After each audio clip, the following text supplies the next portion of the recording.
Good afternoon mga kapatid, tayo manalangin. Muli aming Panginoon na dakila sa lahat at may lalang sa aming lahat. Panginoon, kami lumalapit sa inyo, humihingi po ng tulong sa oras na ito at nagpapasalamat kami, Panginoon, sa oras na ito. Sino ba naman kami para kami ay mabigyan ng pagpapala po na nanggagaling sa inyong salita? Pero sa inyong kabutihan, sa inyong habag, sa inyong biyaya, ay niloob ninyo na kami magkakapatid ay magkakasama para sambahin ka. At hindi lamang yun para pakainin po ninyo kami ng inyong salita. Kaya buksan nyo ang aming mga puso at isipan. Tinatangkilik namin, Panginoon, ako hindi po kikilos ang banal na Espiritu ninyo. Sa aming mga puso ay hindi kami mababago. Kaya, Panginoon, baguhin nyo kami. Nawa magkaroon ng karampatan na aplikasyon ang mensahe na aming mapapakinggan sa aming mga pang-araw-araw na buhay. Tago nyo kami, Panginoon, sa likuran ninyo. Ang kahinaan namin, nawa bigyan nyo kami ng kalakasan.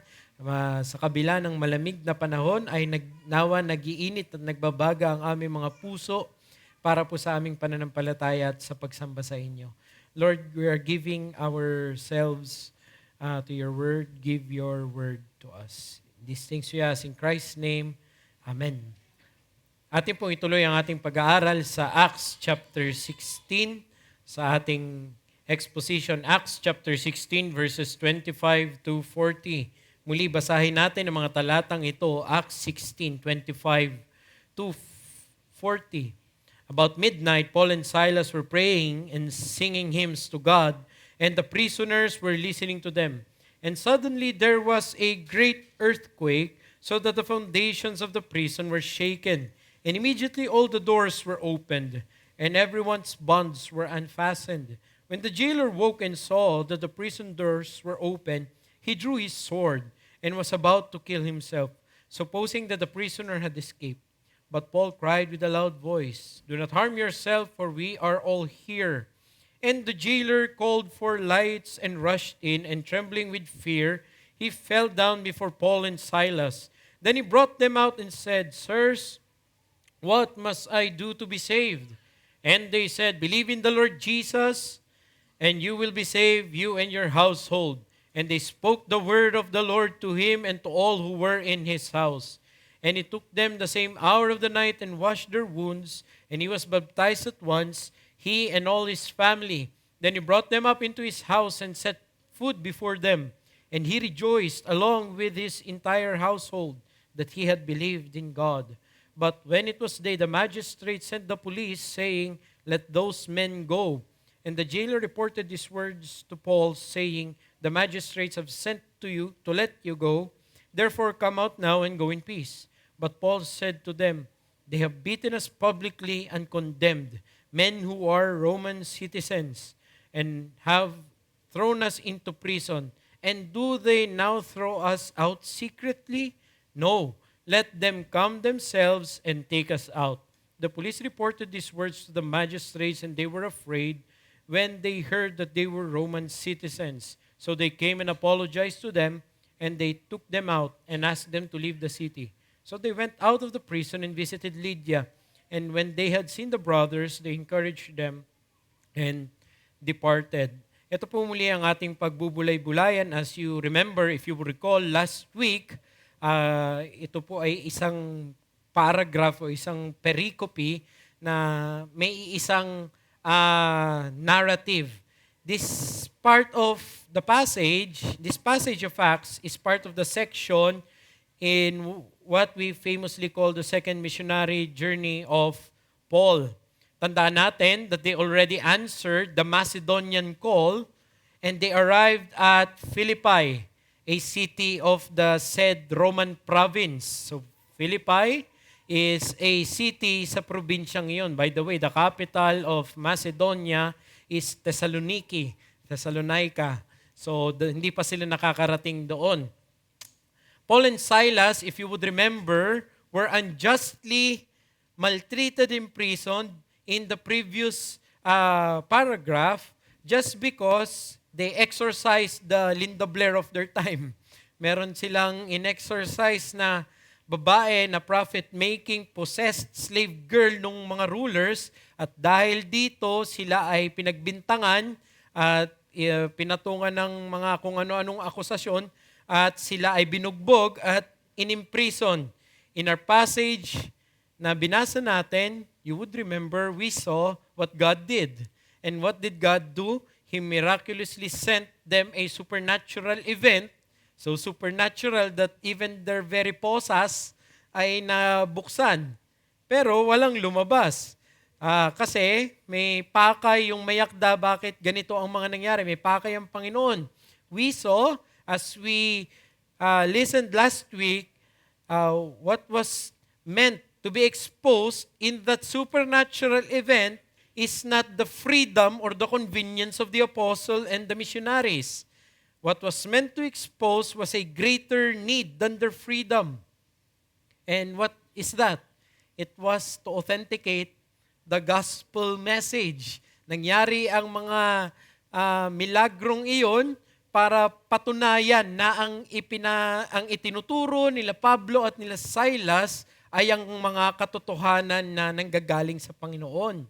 So, if you would recall last week's message, for the faithful disciple, God's providences are meant to carry out deeper and greater purposes than mere comfort and escape from trouble. So not every situation of providence is to be interpreted by the faithful disciple as a means for convenience or as a means of escape. Hindi lahat ng akala natin providensya ng Diyos ay para lang gumaan ang ating mga buhay. There are providences that God allows situations in our lives na pinagdadaanan natin na may mas malalim na pakay. At kailangan maintindihan natin na kung ano ang prioridad natin dapat magpatuloy maging sa kabila ng mga probidensyang iyon. So the priority is the gospel message, not convenience. Now, we go to our passage. Actually, verses 35 to 40 ang ating focus sa mga talatang ito at sa mensaheng ito. But we will focus ourselves on verses 33 to 40, which narrates what happened to the Philippian jailer and the civil magistrates after the night of the supernatural event. So we already expounded on what the message of the Apostle Paul is, kung ano nangyari sa kanila. Bigyan natin ng pansin ngayon, ano nangyari doon sa mga nagpakulong sa kanila.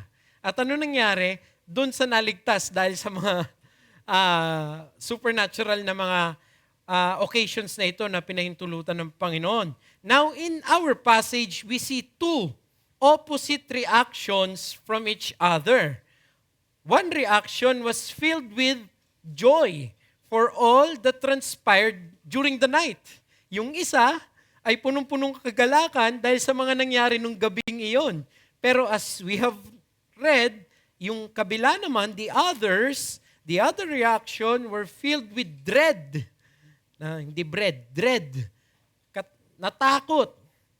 Dahil sa mga mangyayari o pwedeng mangyari pagdating ng araw. So one during the night, one during the day. Now, I'll ask a question. And if you want to understand the passage, you must ask this question too. Why did Luke narrate this? Isn't it that Paul and Silas was the protagonist of the story? Why give a side quest? Bakit magbibigay pa siya ng ganito? Because there is also an intention for this. Luke intended to record the Philippian jailer's transformation to exemplify for the readers the tremendous joy and blessing the gospel brings to those who accept it wholeheartedly. Gustong ipakita sa atin ni Lucas na para sa mga tumatanggap ng mensahe ng Ebanghelyo, may kaakibat ito o may dinadala ito na dakilang kagalakan at pagpapala sa mga tumatanggap dito. Sa kabilang banda naman, in the other hand, Luke also includes the civil magistrate's account to point out that the gospel is a message, listen to this, that carries intrinsic dignity. That the gospel commands respect even to the likes of the magistrates. Question, to whom was Acts written?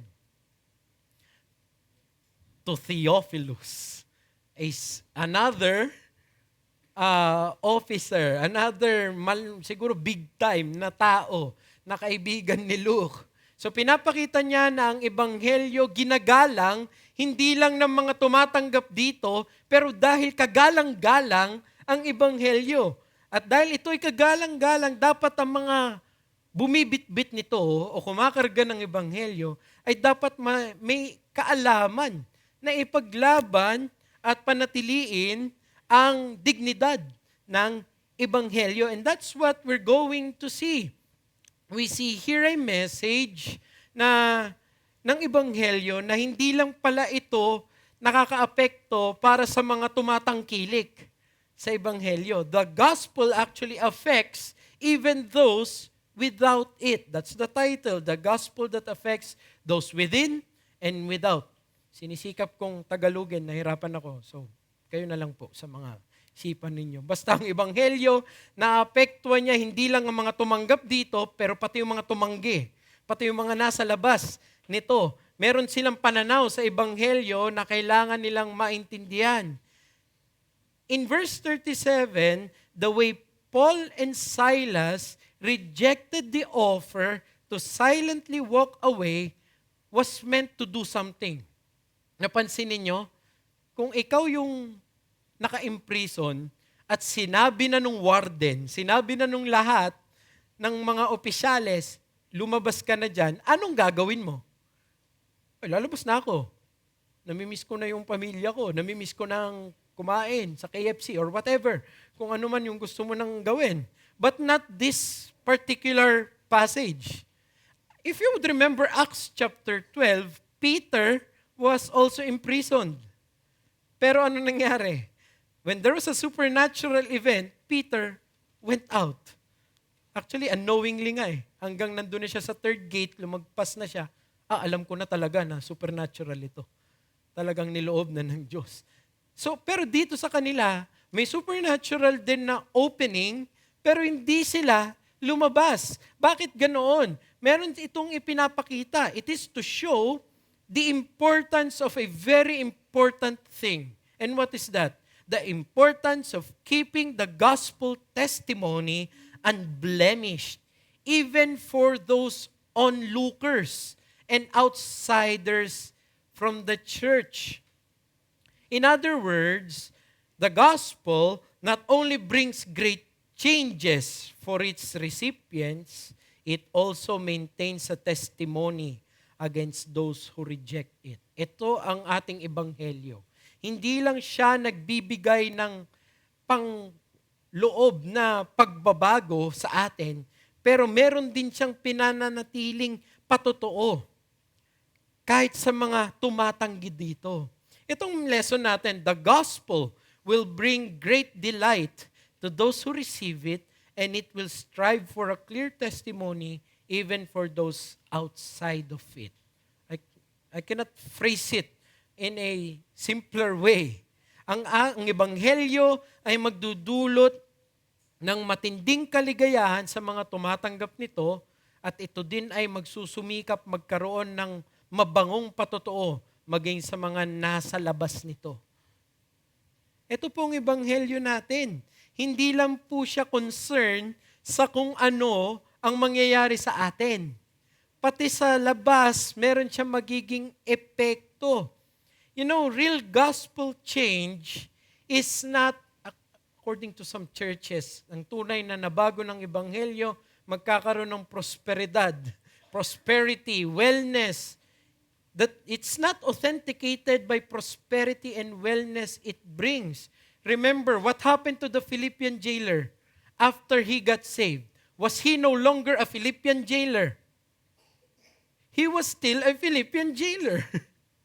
Actually, binalik niya pa nga sila Paul sa loob. Tapos siya pa yung nagbalita. Nung kinabukasan, lalabas ka na daw. Alis na kayo. Ibig sabihin, kung siya pa nagbalita, siya pa rin yung nakasentry. Siya pa rin yung nakagwardya. Yun pa rin ang trabaho niya. The Philippian jailer situation did not change. He was still working for Rome. Hindi siya biglang yumaman. Hindi siya naging pro-consul. Hindi siya na-promote dahil naligtas siya ng gabing yon. You see, gospel change is not qualified or quantified through that. It is exemplified in what? In inner joy, in peacefulness. Ang tunay na idinudulot ng Ebanghelyo ay pangloob na pagbabago. Hindi panglabas na karangyaan. Ang tunay na ibinibigay sa atin na pagbabago ay sa loob. Another thing we should understand is the gospel message does not compromise with the world's value. It does not bow down to what is acceptable to the world or not. No, instead it insists on standing above it. You see, gospel testimony is not insurrectionist in spirit. Hindi itong makikita natin dito kay Paul na, tama naman pala mag-aklas, tama naman pala magwelga. Kaya nga dapat, nandun tayo ngayon wala tayo dito, mga Pilipino. Di ba? Dapat namili tayo kung alin dun sa 4 o 3 kampo ang sasamahan natin. Kasi yun ang ebanghelyo natin. Tignan mo sila, Paul. Dito, meron silang flag, pula, KKK. Di ba? Yun ba yung kanilang ginagawa dito? No. We will see, it is not a spirit of insurrection. I am not saying that all of those in EDSA or in Camp Aguinaldo are insurrectionists, but I want us to understand the gospel testimony is calm, it is strong, and it breeds integrity. It gives a unique standard. Actually, it's so unique na hindi nyo ba napansin? There is an expectancy even by those outside of it. Sino bang nasasabihan ng yung ganitong kataga? Akala ko ba Kristiyano ka? Ba't ginagawa mo yan? Sino ba nasasabihan ng ganon? Siyempre, yung Kristiyano. Nakarinig ka na akala ko ba ateista ka? Bakit? Akala ko atheist ka? Bakit nandito ka sa club? Ba't ginagamit mo yung masamang bagay na yan? Wala namang gumagawa nun, di ba? Walang nag-aakusa.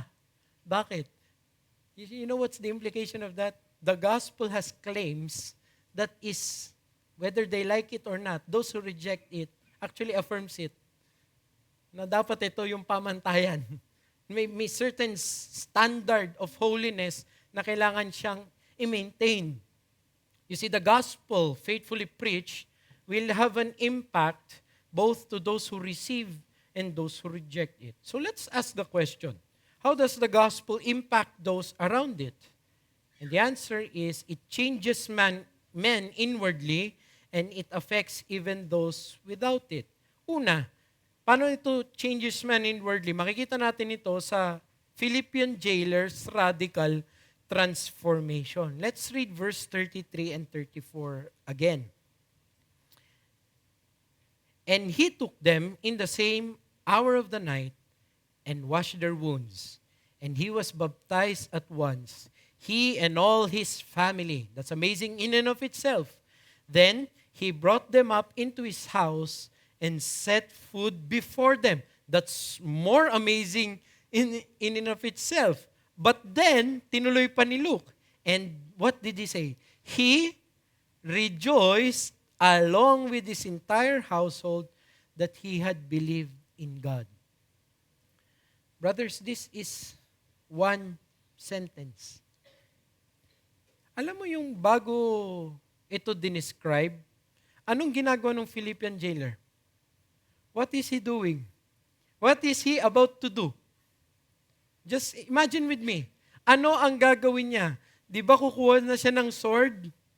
Hindi naman nail cutter yung kukunin niya, tapos magpapakamatay siya, tagal nun, di ba? Kukuha na siya ng espada niya at sasaksakin na niya yung sarili niya. Suicidal na siya. But in just one breath of narrative, it suddenly changed. Ano yung huling word? He rejoiced with them that they had believed. Pakinggan niyo to. The Philippian jailer's conversion highlights the life-changing effect of the gospel. From being a persecutor and even abuser of Paul and the missionaries to being a fellow worshiper. You see, anong ginawa niya? He took them out of the prison, and what did he do? He treated and washed their wounds. Isipin niyo to this is a Roman jailer. Who would do this? They don't treat slaves or prisoners that well. Actually, nasan si Paul? Saan part of the prison? Inner prison. The worst of the worst sa kanilang mga inaasikaso. But what is he doing here? Sa kanila, peligroso na yung unang step. He took them out. No one does that. You know why? Ang kapalit nun is capital punishment. Ang makakalabas na prisoner sa bantay ng isang Roman soldier, ang kapalit nun yung buhay ng Roman soldier. So walang nagpapalabas sa kanila. Kaya nga siya magpapakamatay kasi nakita niya bukas na lahat ng pinto. Ano pang niya nun? Ano pang laban niya sa korte nila? Lahat yun makakawala. Lahat yun buhay niya ang kapalit. Pero ito sinasabi niya sa atin na yung jailer, he took them out himself of the prison. At hindi lang yon, hinugasan pa niya. Binetadine niya pa yung mga gamot ni Paul at ni Silas. Tandaan nyo, bakit may mga sugat si Paul at si Silas? Because they were beaten. Diba? They were beaten according to the command of the magistrates. At hindi lang yon, what did it say? He took them to meet his family. And then, he listened to Paul and Silas. Pinag-preach niya pa. Hindi lang yon, nagpabaptize pa siya sa kanila.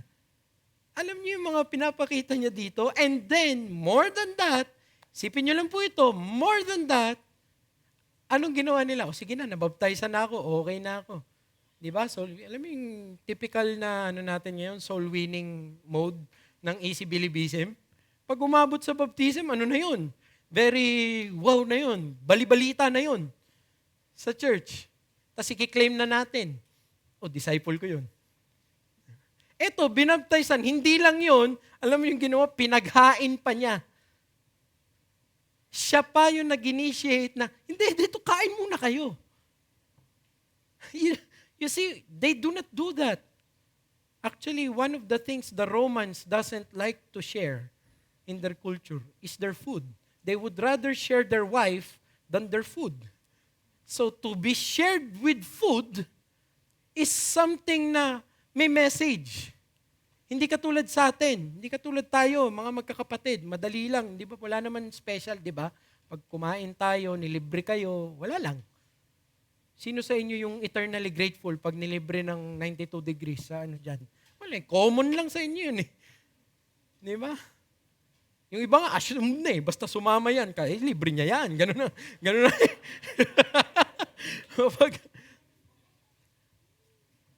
Pero sa kanila, iba to. Walang pinapapasok sa ibang bahay na stranger. Tapos isi-set mo pa yung food, isi-share mo pa yung food. By the way, food is the salary of the Roman soldiers. Asin, sal. Doon nang galing yun. Salary is from salt. Yun ang bayad sa kanila. So, kumbaga, ano nang ginagawa? Give me the implications, brothers. He's sharing his life to the one who preached the word to them. Hindi lang siya ngayon friendly, he wants communion. He wants fellowship. Binigay na niya yung lamesa nila sa kanya. And the jailer, after his conversion, the implication is spent time with them. At midnight nagsimula yung next na scene when daybreak. Okay, so ilang oras, pero ang gusto niya, maibigay na niya lahat sa mga taong ito.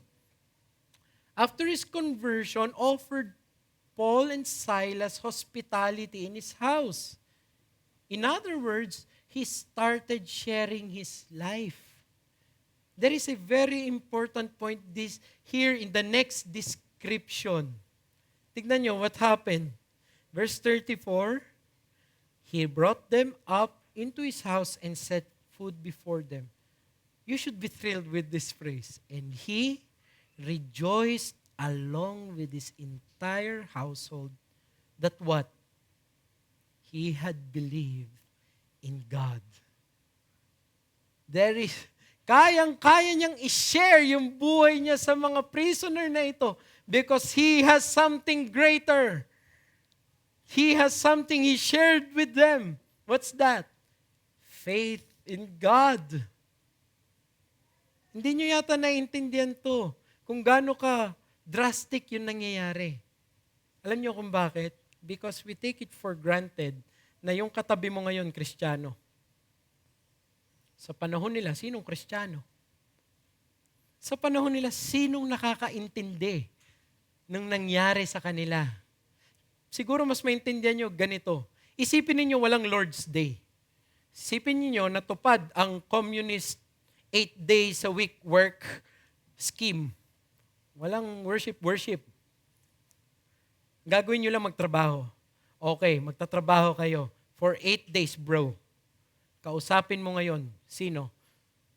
Tungkol sa pananampalataya mo. May makakaunawa sa'yo? I'm really having trouble with patience. Sinong kakausapin mo sa work mo? Na di ba? Wala. Alam mo kung sino makakaintindi sa'yo? Tayo. Tayo. In the words of a famous comedian, sino-sino ba naman talagang magkakaintindi yan? Sino-sino magtutulungan kung hindi tayo rin lang naman? Ito yung ipinapakita. Ito yung pinapakita ng Philippian jailer. As much as possible, wag muna kayong umalis.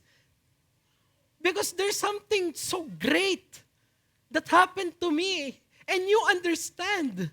I want to share it with you. And look at them. Their whole house was rejoicing. Yan ang bucket list.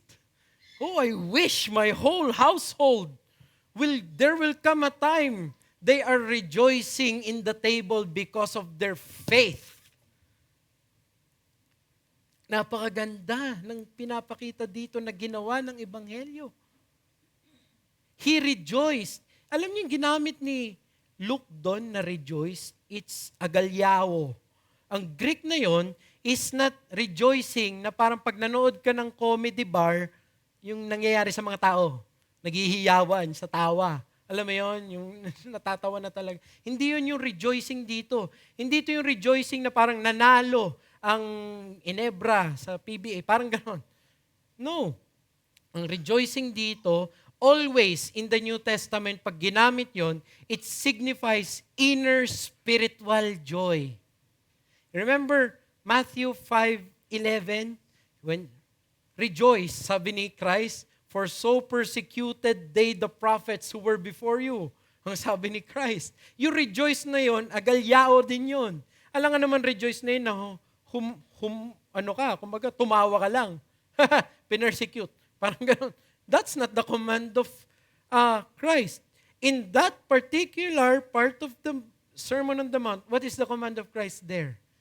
There is that inner joy in you that you should keep kahit nasa kalagitnaan ng suffering.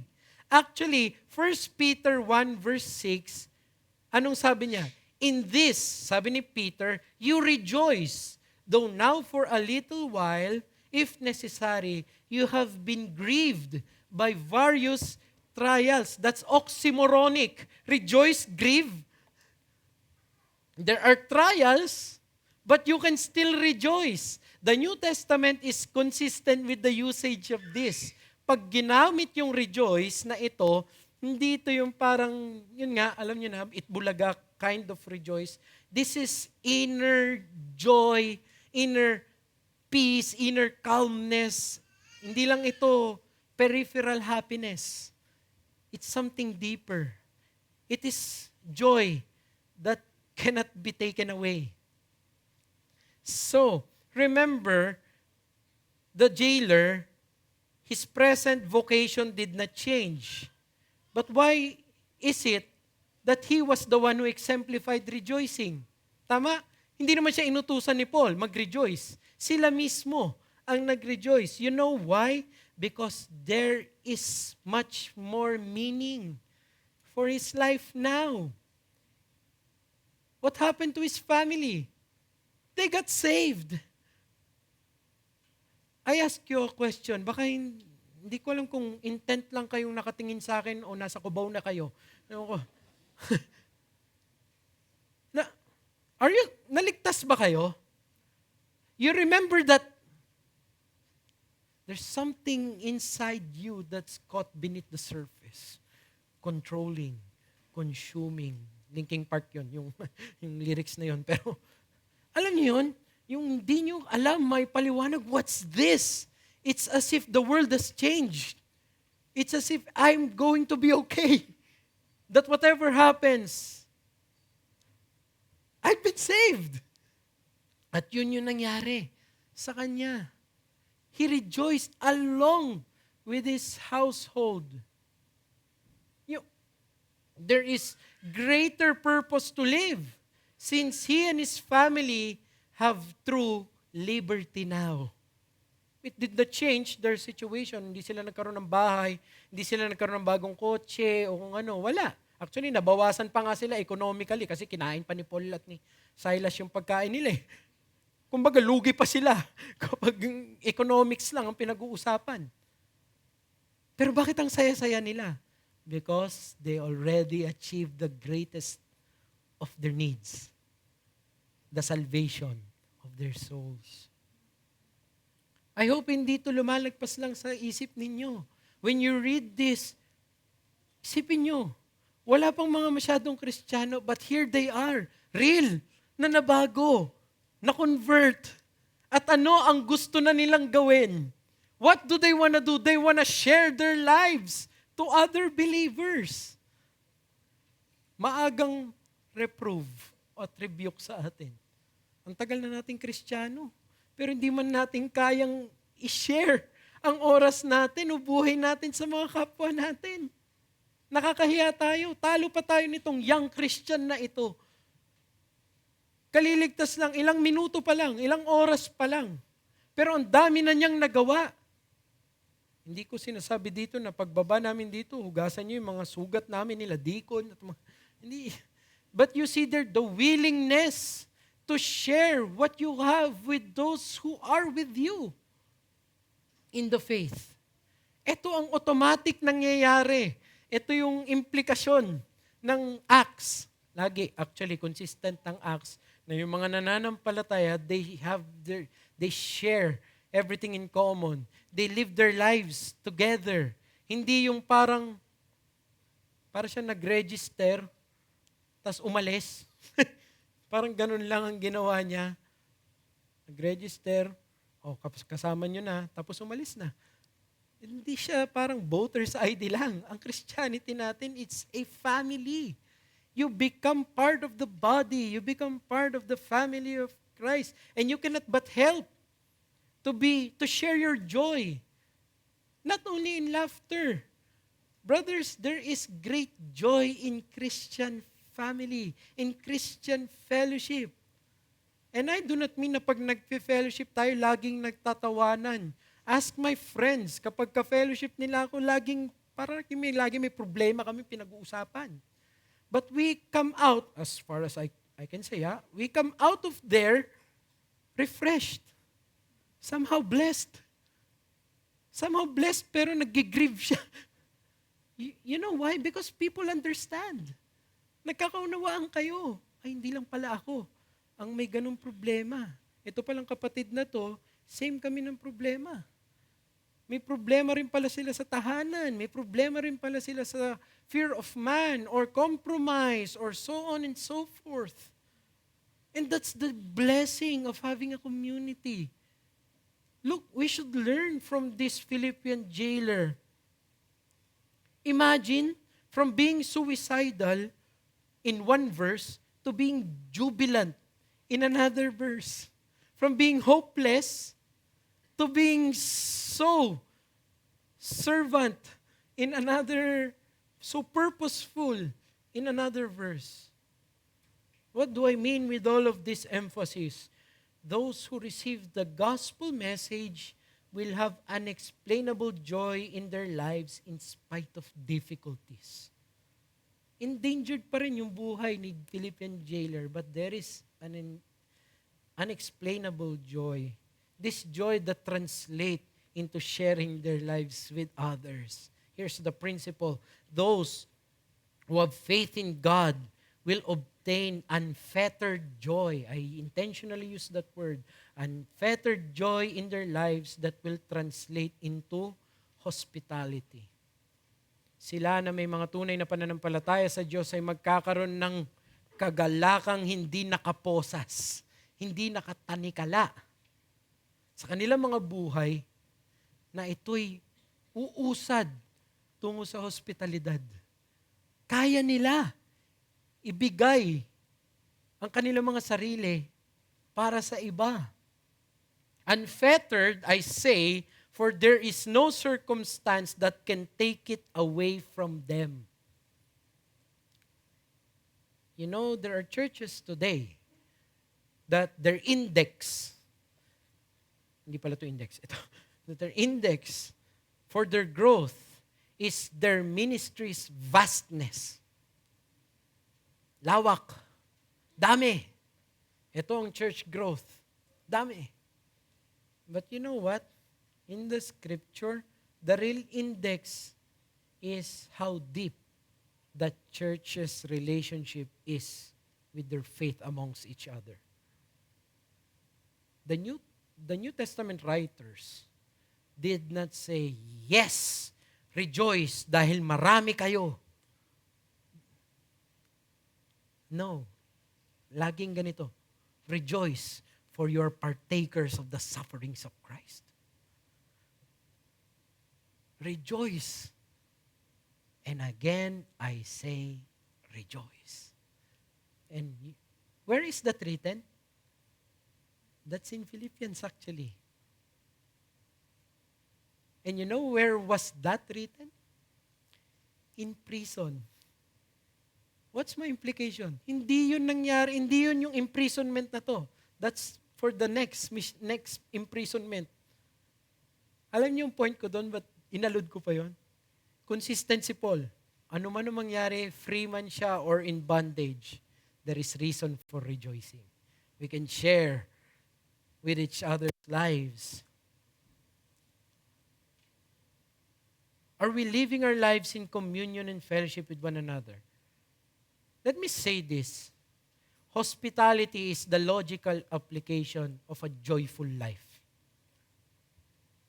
Handa. Hindi lang to about inviting others to your home. That's periphery. Alam mo yung periphery? Ano na lang yun? Mangyayari na lang. Okay, coincidental na lang yun. Pero hindi magdadamot sa buhay niya ang isang tao na punong-puno ng galak. Alam niyo yung punong-puno ng kasiyahan, pero pang sa kanyang sarili lang ang alam niyo tawag doon? Sakim. Parang gano'n, papasok lang. Hindi gano'n ang tunay na kaligayahan. Ang tunay na kaligayahan, handang, ano po may paglilingkod ko? Paano ko may tutulong? Ano bang kaya kong ibigay? Yung iba po, walang kayang ibigay talaga. Alam niyo may bibigay nila? Oras, panahon, panalangin. I can't give everything. I can't give anything but my time. And yun ang mababango na na sakripisyo para sa Panginoon. When it's all you have and you still give it anyway to others. So don't despise your God-given privilege to share your life with other believers. Look at the Philippian jailer, brothers. He's about to die if all litigations are But he was ready. He's ready to share. He is ready to rejoice in that night. The saved, in other words, cannot but help but be with other saved people and share their lives with one another. Application, reflect the inner joy you have in Christ by your willingness to share your life with His people. Salaminin mo yung pangkaloobang kagalakan na meron ka kay Kristo sa pamamagitan ng iyong kasigasigan, willingness na ibahagi ang iyong buhay sa kanyang mga tao. The more a saint rejoices in his salvation, you know what happens to him?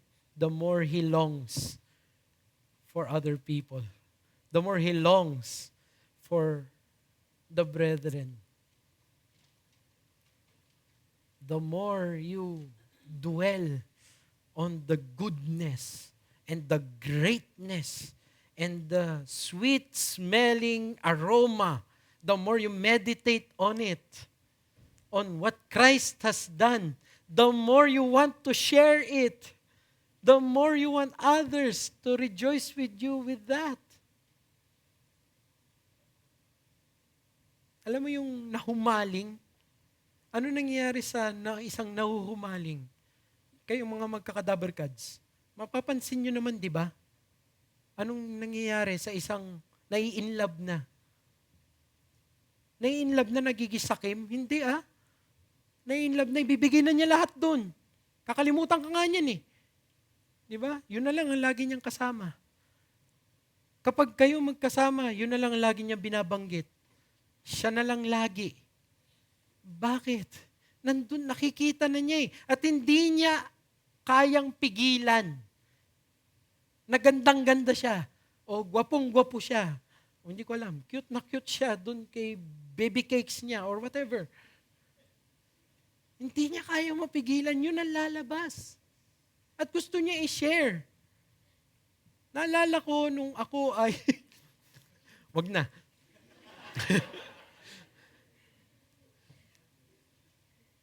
Yung isang best friend ko, ilang na ilang.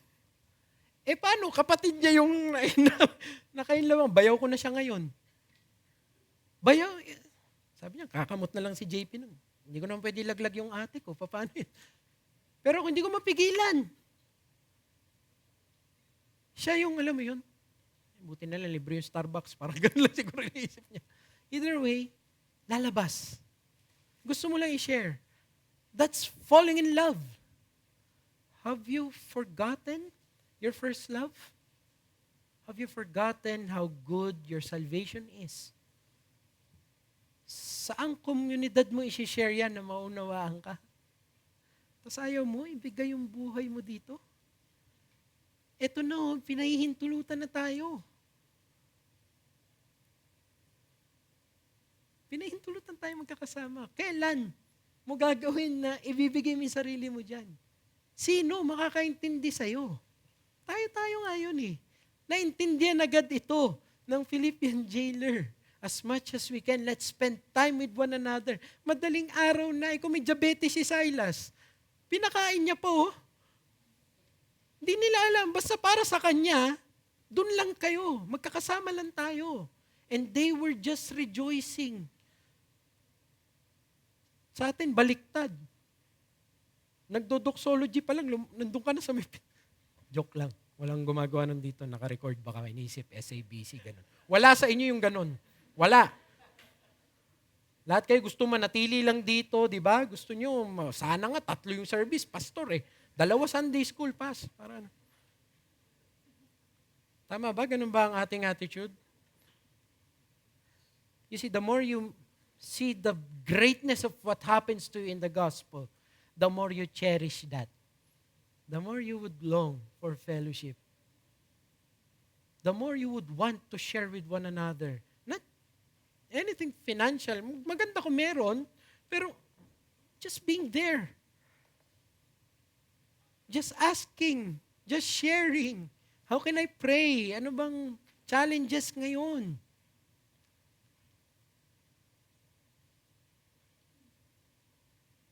Imagine, who else in the jailer's life would share his thrill and newfound excitement with?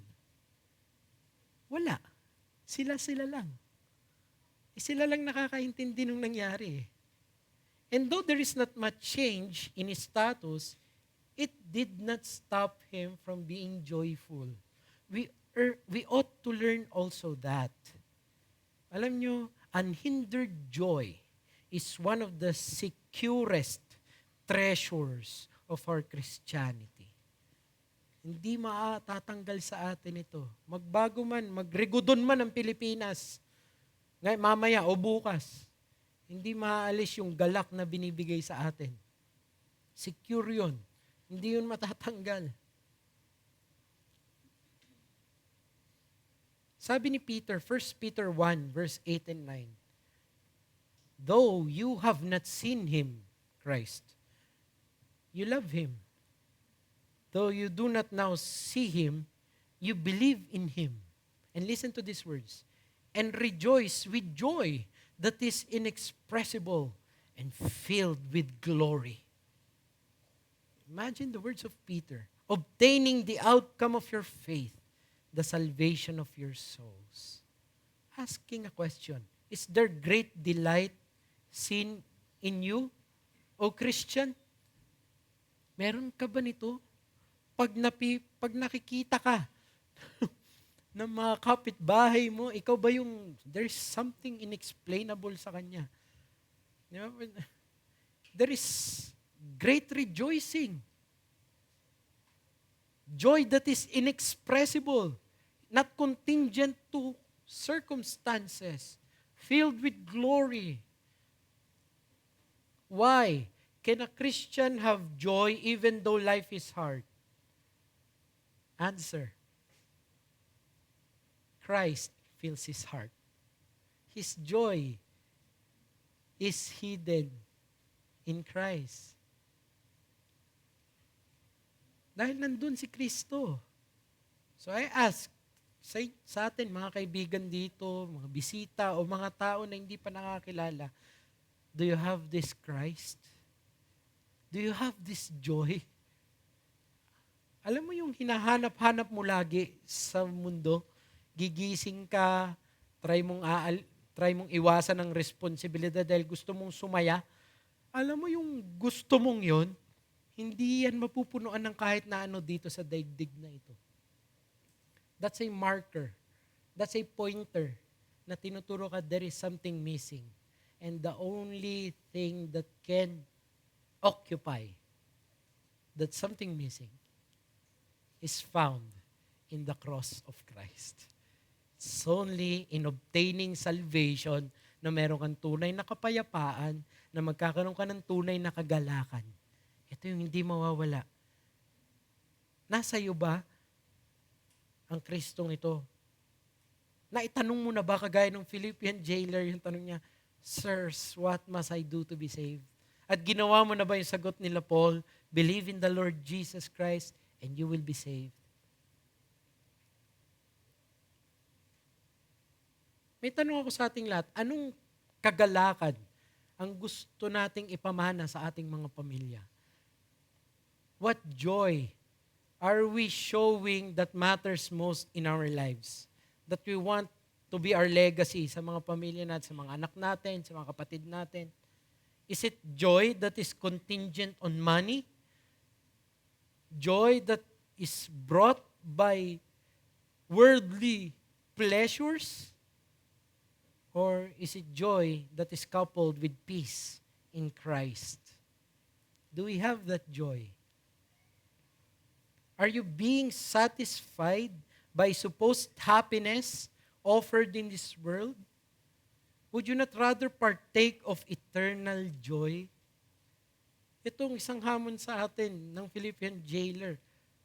Meron ka ba talagang tunay na kagalakan sa buhay na tanging si Kristo lang ang nagbibigay?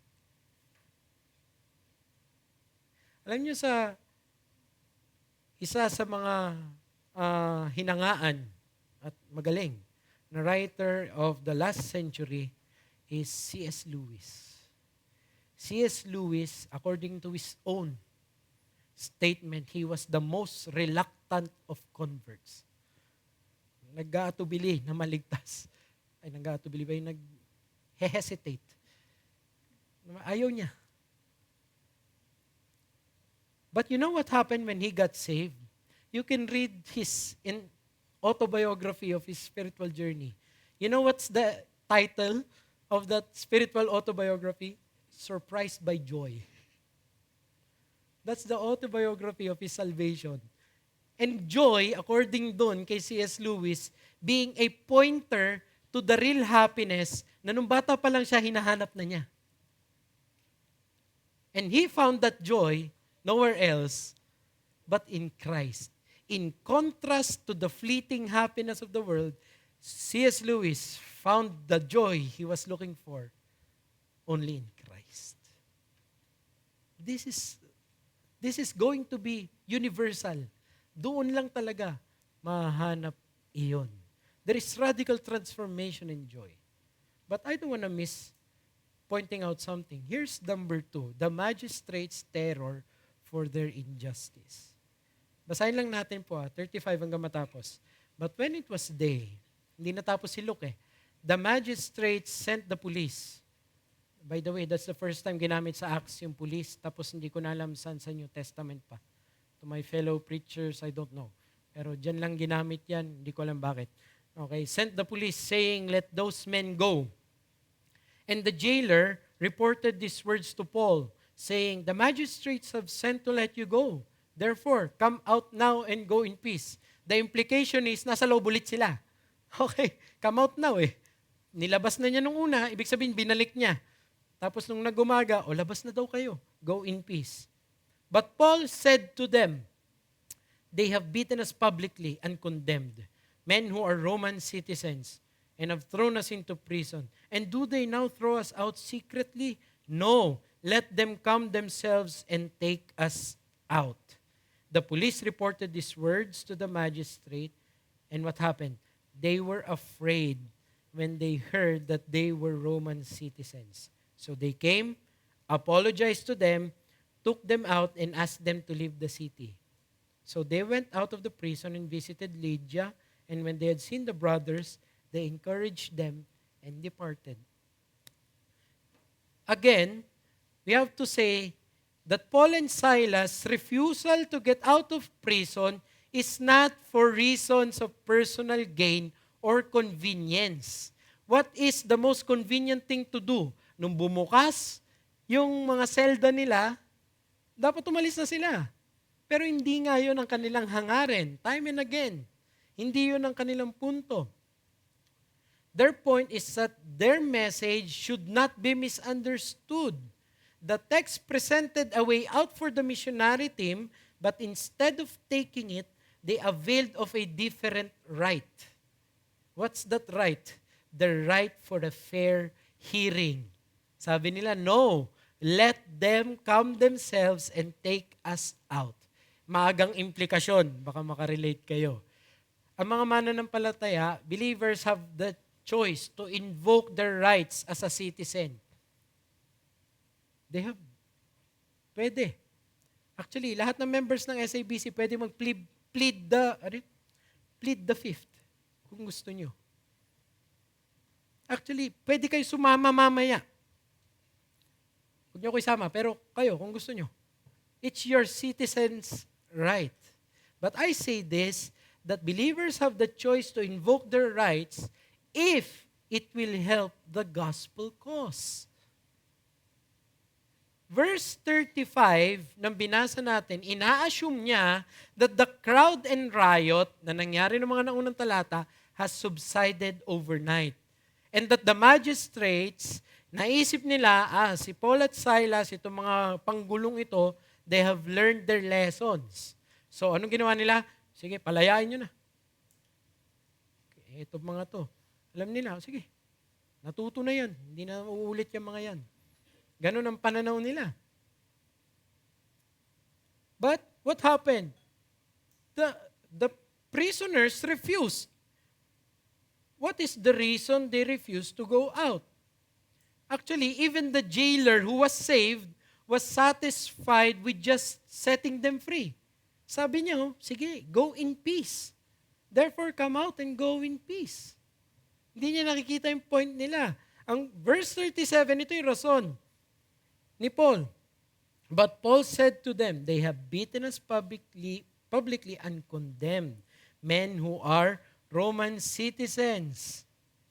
He affirms their innocence and the injustice done to them. But more than that, Eto na. He affirms na kailangan magbago yung public opinion of them. Kasi kailan sila huli nakita? Na sila'y dinadrag at pinipenalize dahil sila daw ay mga insurrectionist. Sila'y gumagawa ng gulo. At pinaglaban yun ni Paul. He affirms, no, we're innocent. We have no message of insurrection. What was done to us was injustice.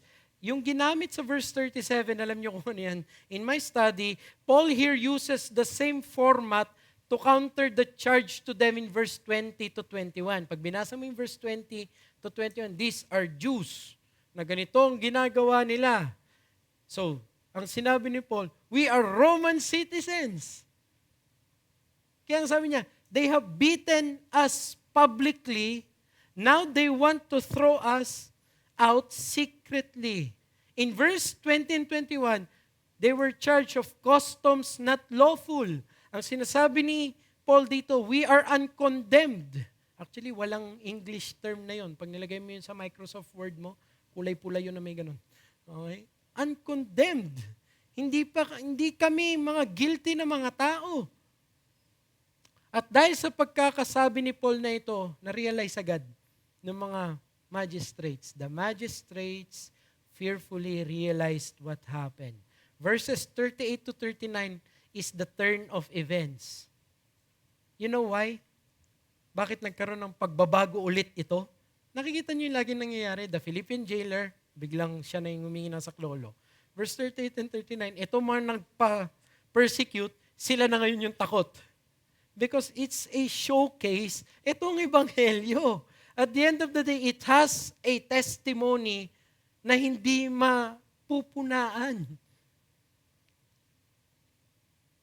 Why are they so afraid?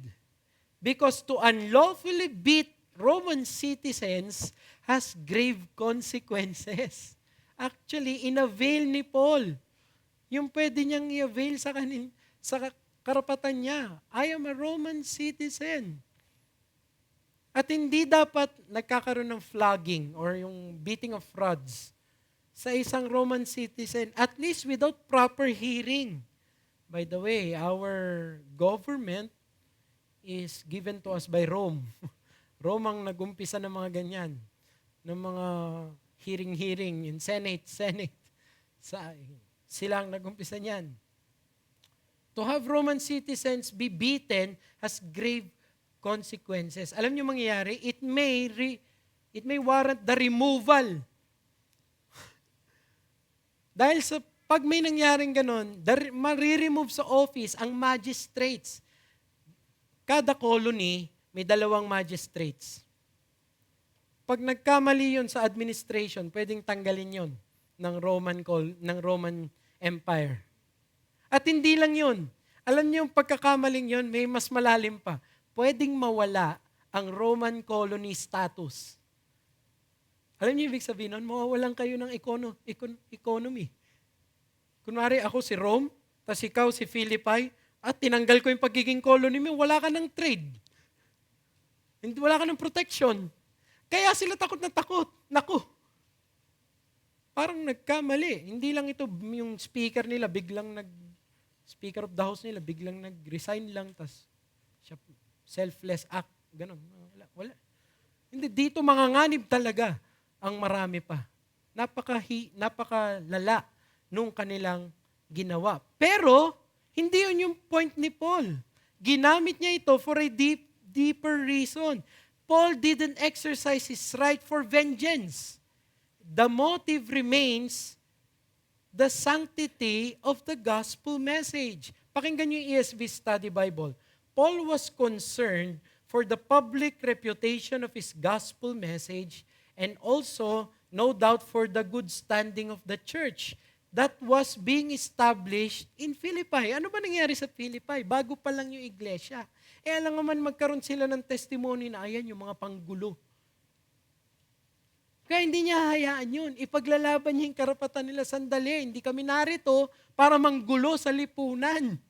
Kaya pinaglalaban ni Paul na no, publicly nyo kami flinag, lapit kayo sa amin.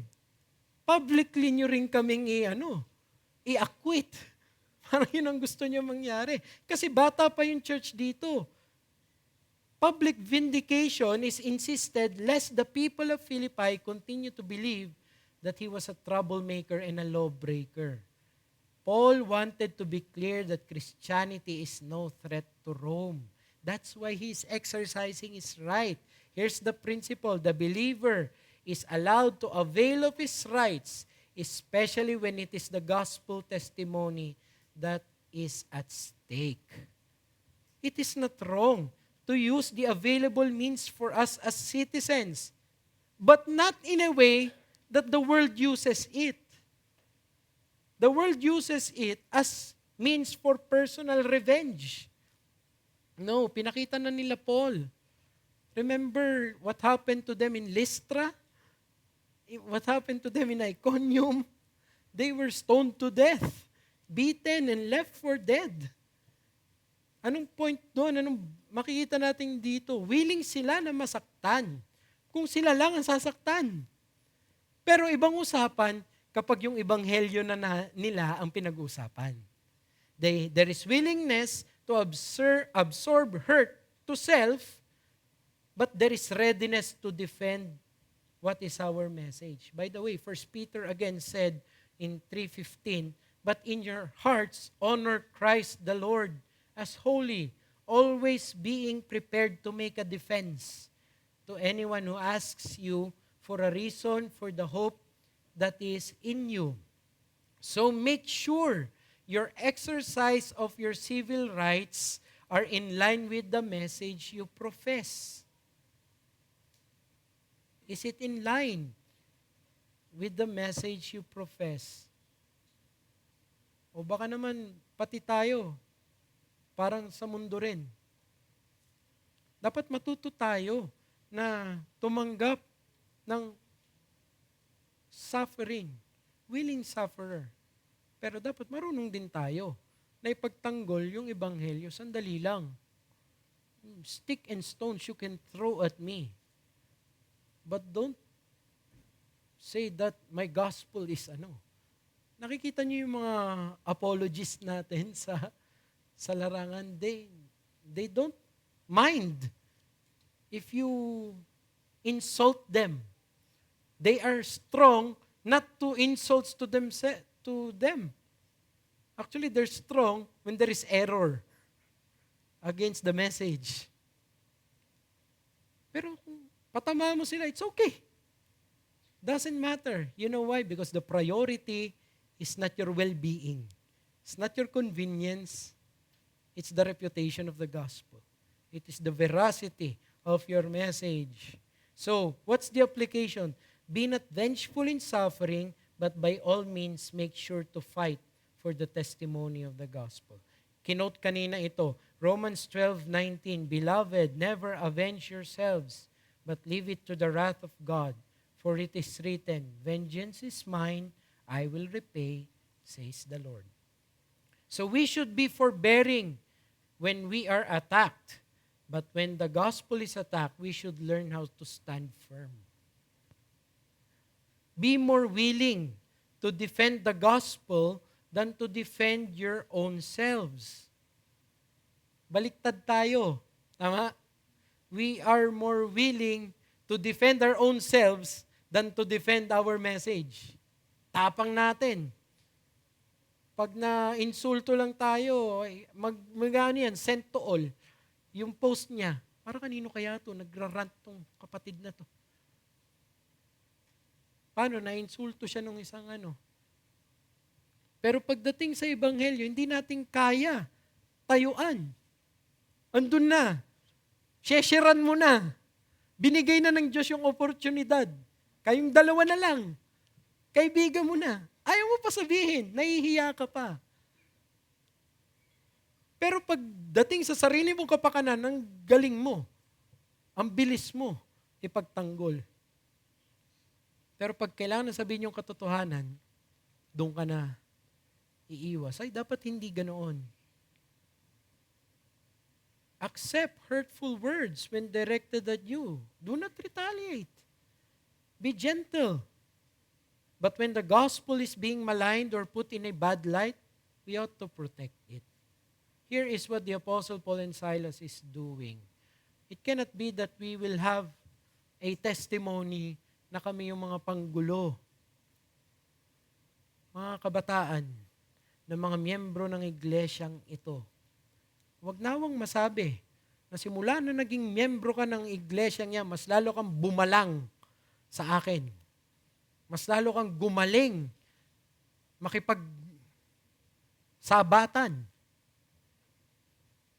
Ay hindi, mas poprotektahan mo, hindi yung sarili mo. Kung miyembro ka na ng iglesyang ito, mas magiging magalang ka. Kasi may mas mahalaga na kaysa sa sarili mo. Ganon din sa mga asawang babae. Remember the Corinthian correspondence, it was saying na hindi pwede na ikaw ay magkakaroon ng mapipintahan yung ebanghelyo dahil hindi ka nagpapasakop. Better na magpasakop ka at kung sila pa rin ang hiwalay, at least hindi nang galing sa'yo. In other words, poprotektahan mo kung ano yung meron ka sa ebanghelyo. Rather than your own self. You'd rather be defrauded.